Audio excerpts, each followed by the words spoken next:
back sort of by popular demand. A lot of people have been asking me how I make this. My paracover Canteen cover for the USGI Canteen and Canteen Cup.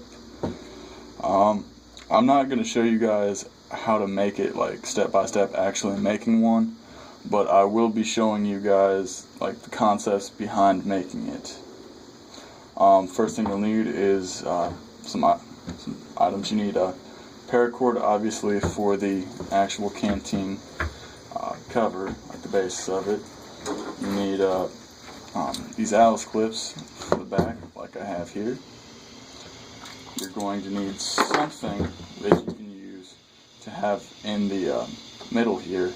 So whether it be like these plastic D-rings that I got cut off of a backpack, or even something as simple as a like key ring, because I've actually used a key ring as the center part on a previous version of this that I had.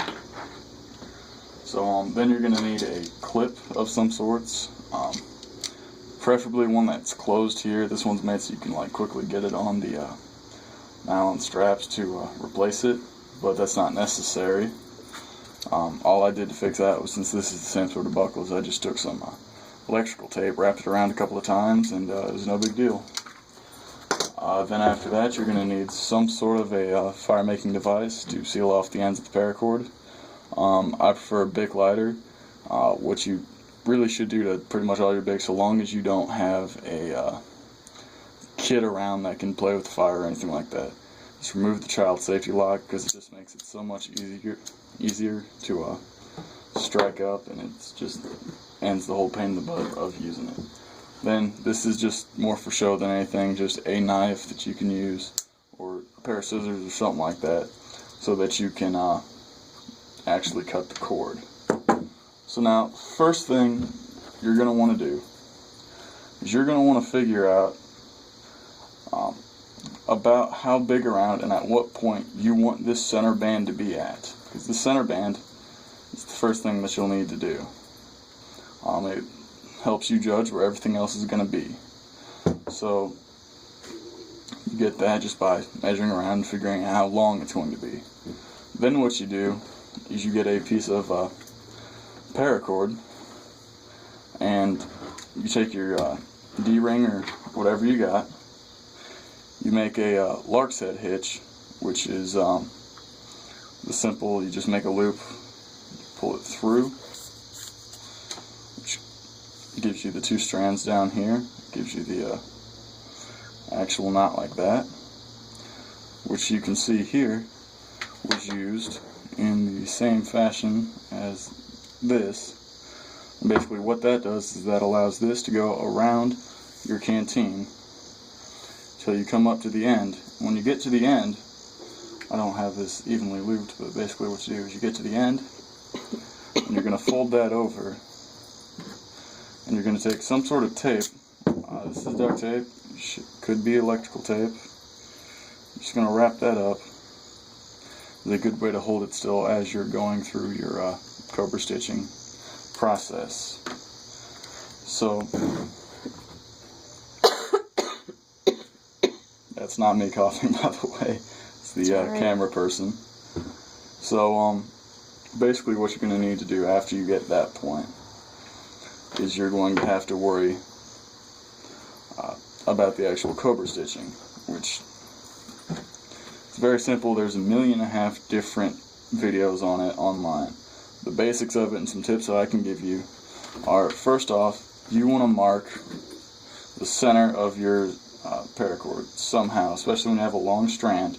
I would use a piece of tape or something like that, just so that you know where the middle is, because that middle is where you're going to put, or you're going to put that middle right behind whatever you're going to cobra stitch around when you get to that point. So what you're going to do then, or actually I should elaborate, the reason you want it to be in the very middle is because you want equal lengths on each end. It's not going to work out good for you to have one end twice as long as the other, and then you won't be able to get a decent paracord wrap all the way down.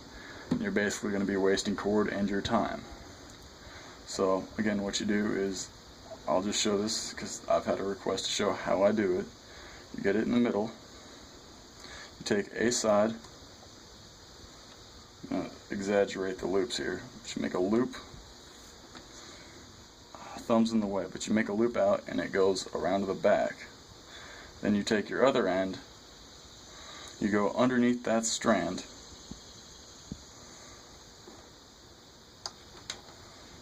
and you pull it in. Don't make this first one super tight because it won't work out very good for you. Then what you need to do is you take the one where the loop or the end is facing up. That becomes where you start again. You make the loop, which goes under. Then you take the other end and have it go over the other one and through the next loop, where you then pull tight. And then after that, if you did it right, the end that's up should be on the opposite end of your other, from where it was the last time. And then you just sort of keep going. You get quicker at it as you get into a rhythm. You just keep going all the way down. One important thing to mention is that for about every inch or so, or the standard rule is for every inch of cobra stitching that you want to do, it'll take about a foot of paracord. I find that to not be entirely true. You do end up with some ends at the end that turn into sort of a waste. I generally will use 10 inches to every foot, just because I like to tie mine really tight, which looks good and it's safe, and it gets you a longer amount of cobra stitching for actual less cord. If you're first starting off, just stick to the foot rule, and yes, you'll have some waste at the end, but you'll always have enough to work with, as opposed to running short, which is never a good thing. So after you get this done, actually it's not after, it is a halfway process. And I'm sorry I'm not showing you guys very well. I'm very good at visualizing things, and I hope you are too, because I can still see how I made it, and I'm trying to explain it the best I can, going through the processes as I did it. But basically you want to come halfway to the middle point here whenever you're doing this top part, keeping in mind that you still have the core piece that's in the hitch and taped off here, so it's still making a perfect circle. Then what you want to do is you want to do the same lark's head and take that piece down, up and through to this middle part. Now what I did was I actually ended up splitting the cord. I went down through the middle. I took the two ends that were on the outside, went up around the outside, and I brought it up, so then I had one piece of cordage on each side. I then took that up through here around and looped it back to the clip here, brought that back around and back down, and these are the ends that you can see right there. Actually no, the ends to this are right here. So then what you do is you do your same cobra stitch all the way through this, and you get that done. Now to get these together, what you're going to need to do, especially if you're using Alice clips like I did, you're going to want to take some gutted paracord, and you're going to do the cobra stitch around both of these together, making sure to keep them side by side. The reason you're going to use gutted is because you will run out of room to actually put anything in here with your Alice clips if you use regular paracord, because it is thicker and it will take up more space in here. So, and also it just takes a little trial and error to figure out at what point you're going to have these. So let me think now. This part here, again, what I've said in previous videos is that if I could change anything, I would have this clip down here, and I wouldn't have this big piece of paracord standing up there. My original intent in doing this was so that I didn't mess up my clip, which is a little stupid in retrospect. I'd rather just mar up the back of this clip than eventually sever some paracord on a sharp lip or something like that. But basically what you would do is you use the same lark's head, come back around on the base of the clip, loop it in, I did a double cobra-stitch, where I went a cobra up once, and I came back down again to give it that wider look. That's almost all aesthetics. It has really nothing to do with the practicality of it. So, thinking back, a few things that I might try and... Oh, by the way, once you get done with this part, you come back and then you finish this.